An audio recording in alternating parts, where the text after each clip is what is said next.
Agora 9 horas e 59 minutos. Bom dia para você, seja bem-vindo, bem-vinda ao CNN Sábado com as principais informações do Brasil e do mundo. E a gente convida você a participar conosco também.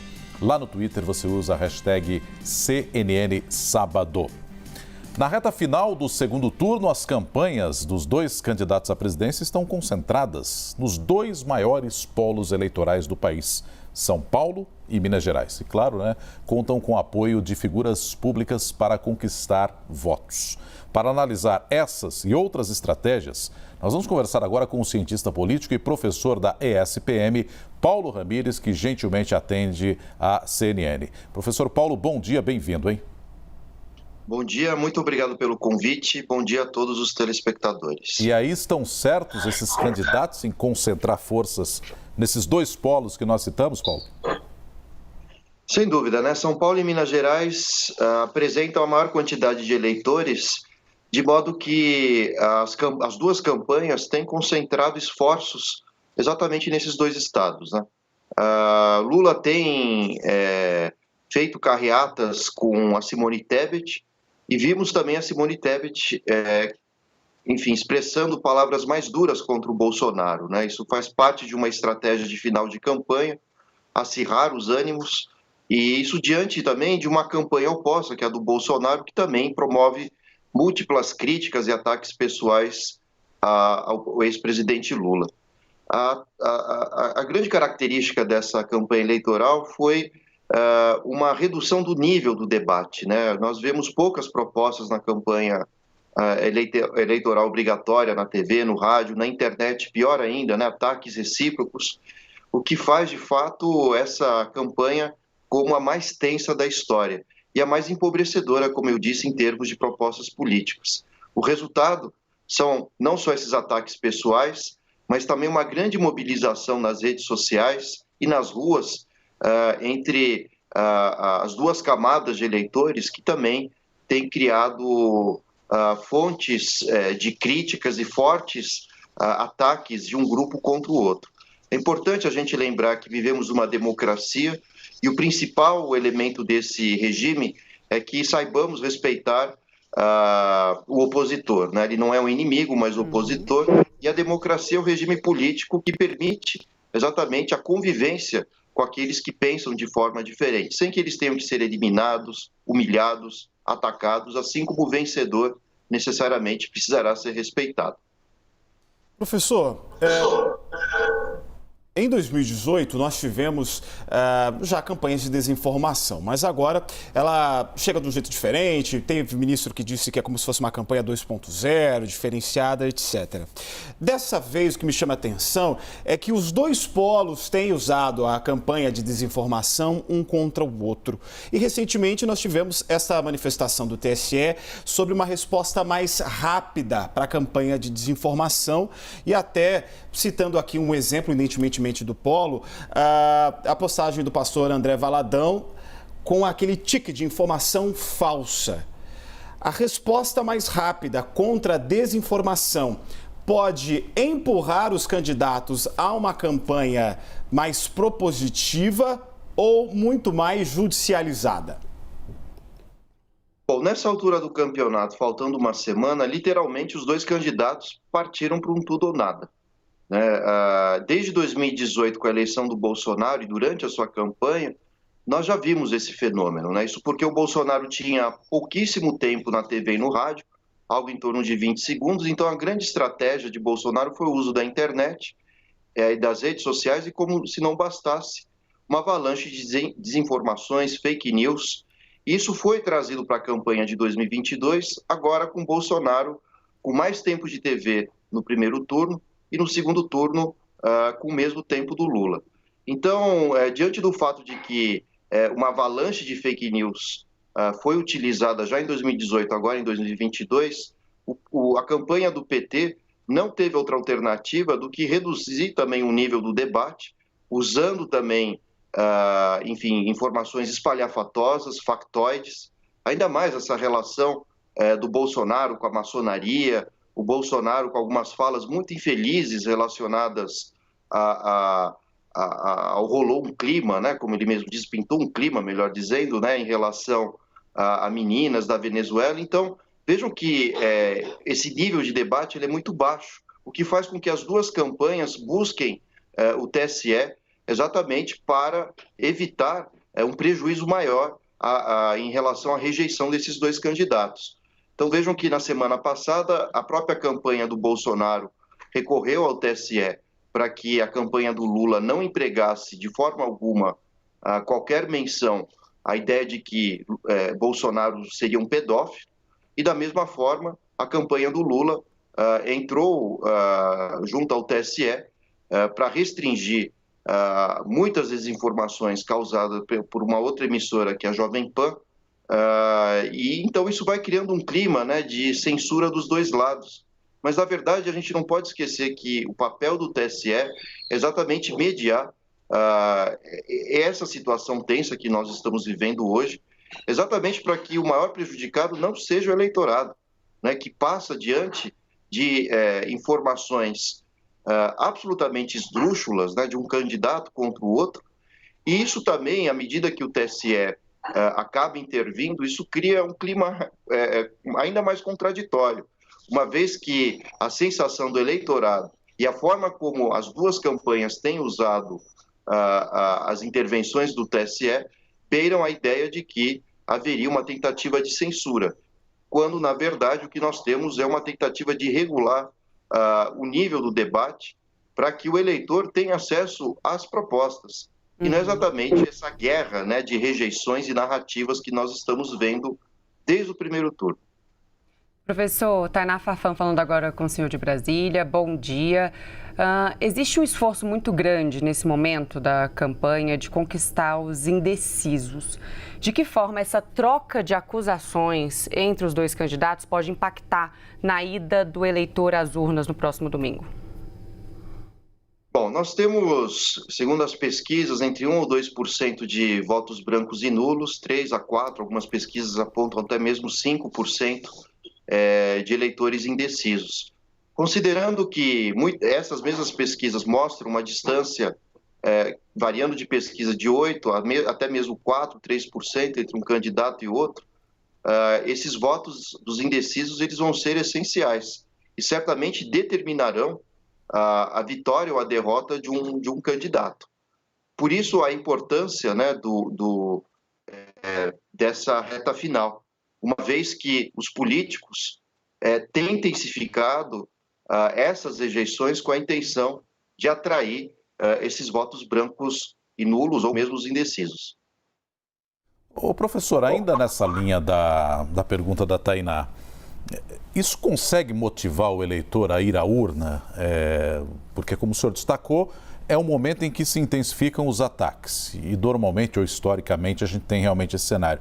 Mas esse eleitor acaba sendo estimulado à medida em que também deixa de ser uma campanha mais propositiva e mais de ataques nesse momento. Então, aquele cara que já se absteve no primeiro turno, ainda está indeciso, ele é motivado a ir à urna? Bom, ele acaba sendo, de alguma forma, influenciado pelo clima, né, nas redes sociais, nas ruas. A gente não pode esquecer das músicas de campanha também desse ano.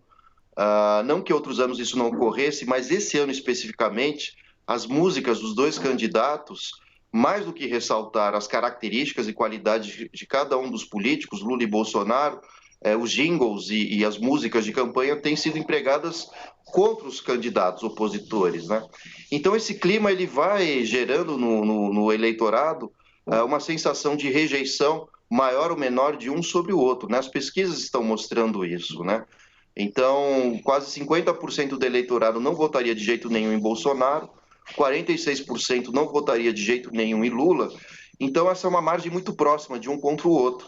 Por isso que essa guerra de narrativas, essa batalha de rejeições, ela visa exatamente atrair esse eleitorado indeciso, considerando em primeiro lugar, né, que já no primeiro turno, 91% do eleitorado destinou os votos ao Lula ou ao Bolsonaro, ou seja, 9% estão em disputa ainda, querendo ou não. As pesquisas apontam também que aproximadamente 92% do eleitorado já decidiu em quem vai votar. Então a gente tem uns 8% de fato que vão ser determinantes na escolha do próximo presidente. E como atrair esses 8%? Exatamente com essa batalha de rejeições, e essa campanha desse ano especificamente tem mostrado que a decisão do voto, exatamente do indeciso, não se dá tanto em função das propostas, mas sim daquele político que for menos rejeitado. E o resultado é esse, né?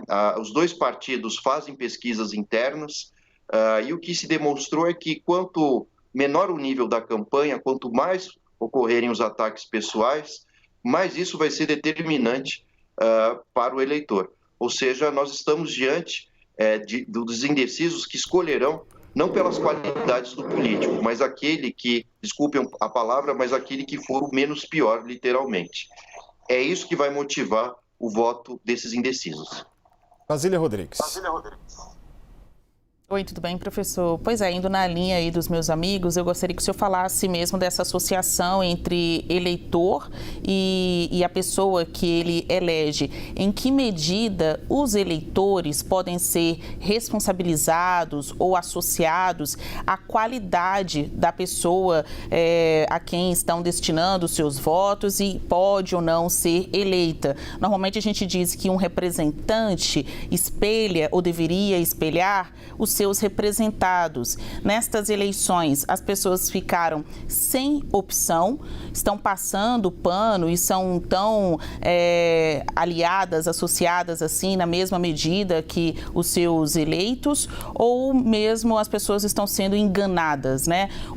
Os eleitos ou os candidatos espelham este eleitor, que a gente critica tanto o político, né? Mas eles carregam aí, cada um, praticamente metade do Brasil. Excelente questão, né? Mesmo porque os chefes de Estado, eles são representações, né, da população, né? Representam os interesses da sociedade.